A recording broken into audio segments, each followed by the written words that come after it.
అందరికీ నమస్కారం అండి.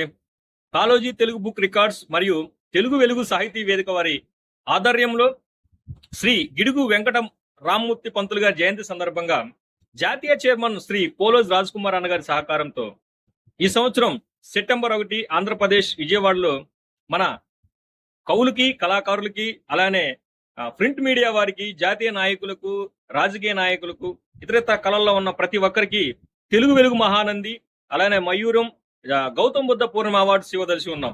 అలానే ఆంధ్రప్రదేశ్ రాష్ట్ర యువజన విభాగ అధ్యక్షుడిగా నన్ను నియమించడం జరిగింది. కావున మా యొక్క ఆధ్వర్యంలో మన కళాకారులందరికీ, వివిధ రంగాల్లో ఉన్న ప్రముఖులందరికీ అవార్డ్స్ ఇవ్వదలిసి ఉన్నాం. దీనికి చేయాల్సిందా మీరు ఏంటంటే మీ యొక్క బయోడేటా, మీరు ఏ రంగాల్లో ఉన్నారు, ఏ సేవా కార్యక్రమంలో పాల్గొన్నారు అనేది పూర్తి వివరాలతో నాకు వాట్సాప్ చేస్తే మా కమిటీలో చర్చించి నామమాత్ర ఫీజుతో సెప్టెంబర్ 1 మీకు అవార్డు ఇవ్వడం జరుగుతుంది. ఇటువంటి చక్కని అవకాశాన్ని మీరు అందరూ వినియోగించుకోవాల్సిందిగా మనస్ఫూర్తిగా కోరుకుంటూ నమస్కారం తెలుపుతూ ఉన్నాం.